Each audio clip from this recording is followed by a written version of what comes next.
Sayın seyirciler, Çin'in kuzeybatısındaki Sincan Uygur Özerk Bölgesi'nin merkezi Urumçi'de dün akşam saatlerinde meydana gelen olaylarda 140 kişi öldü, 1000'e yakın yaralı var. Pekin yönetimi olayları yönetime karşı bir ayaklanma olarak nitelendirdi.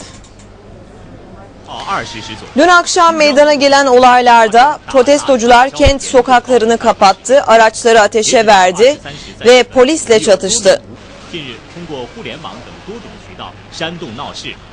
Uygur Özerk Bölge Polisi çıkan olaylarda 828 kişinin yaralandığını, yüzlerce kişinin de gözaltına alındığını duyurdu. Olaylarda 190'ı otobüs, en az 10 taksi ve 2 polis aracı olmak üzere 261 motorlu taşıt yakıldı. Sabah saatlerinde bazı araçlar yanmaya devam ederken ilk belirlemelere göre 203 dükkan ve 14 evde hasar gördü. Halen bölgede enkaz kaldırma çalışmaları sürüyor. Pekin yönetimi Urumçi'deki durumun kontrol altına alındığını duyurdu. Urumçi'deki görgü tanıkları ise kentte fiili sıkı yönetimin uygulandığını söylüyor. Söz konusu olayların 26 Haziran'da bir oyuncak fabrikasında Han ve Uygur işçiler arasında meydana gelen ve 2 kişinin ölümüyle sonuçlanan kavga nedeniyle büyüdüğü iddia ediliyor. Resmi rakamlara göre nüfusu 21 milyonu geçen Sincan Uygur Özerk Bölgesi'nde 10.960.000 Uygur, Moğol ve Hui milliyetlerine mensup kişi yaşıyor.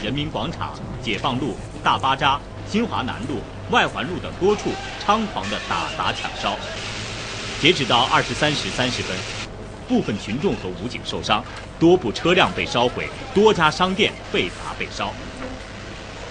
有关部门负责同志指出，事实表明，这是一起由境外遥控指挥煽动、境内具体组织实施、有预谋有组织的暴力犯罪。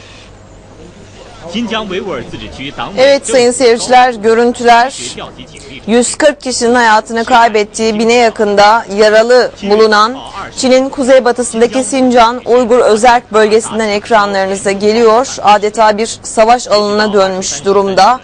Etraf belirttiğimiz gibi şu anda enkaz kaldırma çalışmaları devam ediyor. Yaralı sayısının, ölü sayısının artmasından endişe ediliyor. Bütün bu olaylar neden çıktı? Çatışmalar büyüyebilir mi? Bu soruların yanıtını alacağız. Doğu Türkistan Kültür ve Dayanışma Derneği Genel Başkanı Sayın Seyit Tümtürk'ten.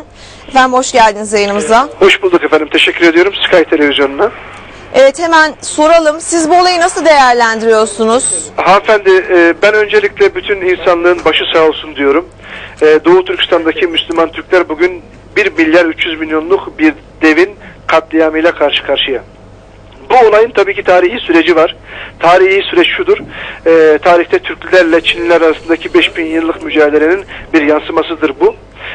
Doğu Türkistan, Türk dünyasının ayrılmaz bir parçasıdır.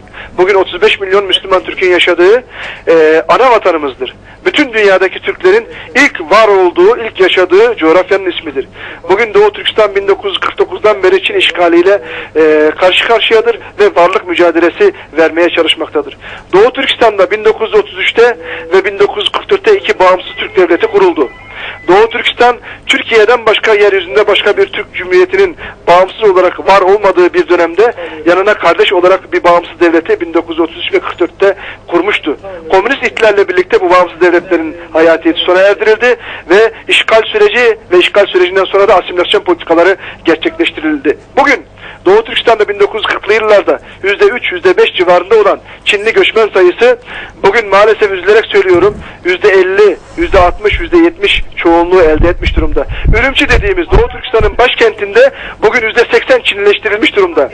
Yani bu olayların altyapısında şu var.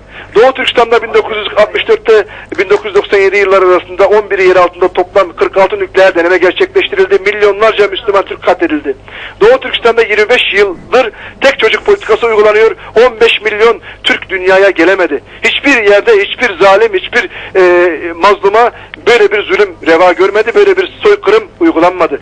Doğu Türkistan'da bugün Doğu Türkistan halkı ilk öğretim çağındaki çocuklarımızdan genç kızlarımıza kadar yüz binlercesi Çin'e götürülerek demografik yapı değiştirilmeye çalışılıyor. Seyit Bey, Sincan'ın bulunduğu bölgeyle ilgili birazcık bilgi verir misiniz? Sincan'ın konumu, nüfus yapısı? Şimdi şöyle söyleyebilirim size. Doğu Türkistan çok stratejik bir konuma sahip. Doğu Türkistan dünyanın en zengin petrol ve doğal gazının, kömür, uranyum, altın gibi 118 çeşit madenin çok bol bulunduğu bir coğrafya. Aynı zamanda Çin'in enerji ihtiyacının %30'unu tek başına Doğu Türkistan karşılamakta. Bunun yanı sıra Hazar petrolleri, Kazak ve Türkmen, Azeri doğalgaz ve petrollerinin Çin'e taşınması için geçiş güzergahı, stratejik konuma sahip. Ve Çin'in batıya açılabileceği tek stratejik kapı. O yüzden Çin bu işgali sürdürüyor ve Doğu Türkistan'ı aslında asla bırakmak istemiyor. Ve Doğu Türkistan'daki halkı da tamamen imha ederek hem toprak olarak hem de insani olarak tamamen Çinleştirmek üzere bir projeyi çok vahşi ve acımasızca yürütüyor. Bugün 5.000 kızımız, 500.000 kızımız, 300.000 kızımız son 5 yıl içerisinde Çin'in iç bölgelerine ucuz işçi, köleler olarak götürüldüler. Bu hafta içerisinde patlak veren olayların altyapısındaki gerçeği arz etmek istiyorum. Bakın, ucuz işçi olarak götürülen bu kızlarımızın çalıştığı oyuncak fabrikasında genç kızlarımıza Çinli işçiler tarafından tacizde bulunuyor. Bunlara sarkıntılık ediliyor. Buna dayanamayan kızlarımız tepkisini ortaya koyuyor ve oradaki Türk gençler de kızlarımıza destek vererek bu ahlaksızlığı yapanları cezalandırıyor. Bu olay lokal bir olay. Bu olay Sayın Cumhurbaşkanımızın ziyareti esnasında cereyan ediyor. Ve bu olay 2-3 gün yatıştıktan sonra Sayın Cumhurbaşkanımız daha hala Çin'deyken 26 Haziran 2009 tarihinde bu kardeşlerimizin gece yattıkları yatakhaneler, 500-600 kişi kalıyor bu yatakhanede. 6 katlı çok büyük bir bina. Bu yatakhane 5000 Çinli tarafından basılarak gece 02'de ansızın uykudayken basılarak 300 Doğu Türkistanlı kardeşimiz 26 Haziran'da katlediliyor. Bundan dünyanın haberi yok. Dünkü Ürümçi'de patlak veren olaylar da Ürümçi'deki üniversitedeki öğretim görevlilerinin, öğrencilerin, ilim adamlarımızın bu olaya dayanamayarak demokratik tepkisini ortaya koyması sonucu Çin işgalci polisleri bunlara yaylım ateşine tutarak Çin haber ajansının verdiği bilgilere göre 140 ile 160 deniliyor. Yani bu oyuncak fabrikasında çıkan bir tartışma neticesinde olayların büyüdüğü şeklinde yansıdı Çin basınına ama siz olayların perde arkasında çok daha farklı olaylar, etnik bir gerilimin tarihten gelen bazı etkilerin rol oynadığını ifade ediyorsunuz. Kesinlikle hanımefendi. Olayın aslı burada genç kızlarımızı zorla işçi olarak Çin'e götürülmesi ve bu sayı 300.000. Bunlara da bizim namus ve iffetimizi ayak altı eder gibi bunlara sarkıntılıkta bulunması, oradaki bu olaya müdahale ve müdahale edenler 2 gün sonra uykudayken 300 kardeşimizin katledilmesi ve Ürümçi'deki üniversite öğretim görevlileri öğrencilerimizin bunu tepki koymasına da daha ağır bir şekilde karşılık vererek 500 kardeşimizin dün katledilmesi ve bugün Kaşgar'da aynı olaylar Kaşgar'da bugün patlak veriyor. Kaşgar'da ben dün aldığım bilgilere göre telefonla görüştüğümde Ürümçi'deki ve daha geçen hafta gerçekleşen Şaguan'daki katliamı ve dünkü Ürümçi'deki katliam protesto için tarihi Türk yurdu Kaşgar'da İttihat Camii önünde belki yüz binlerce insanın katılacağı büyük bir miting gerçekleştirilecek. Şu anda belki o miting başladı, belki şu anda katliam da başladı. Çünkü hiçbir bilgi alamıyoruz. Televizyon, internet, telefon gibi bütün iletişim araçları kopmuş durumda. Tamamen Doğu Türkistan hür dünyadan izole edilmiş durumda. Ben buradan sizin aracılığınızla hür dünyaya seslenmek istiyorum.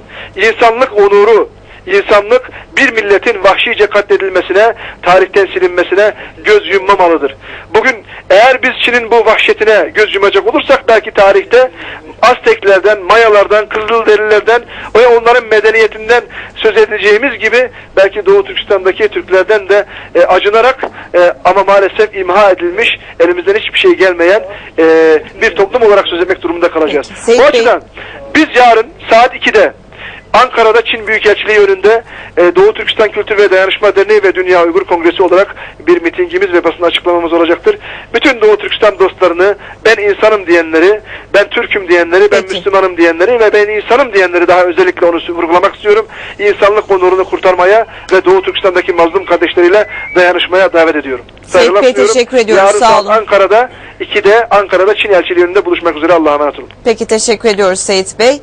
Ve sayın seyirciler, Çin'de yaşananlara ilişkin görüş aldık. Hemen buradan Çin'den Bulgaristan'daki gelişmelere döneceğiz.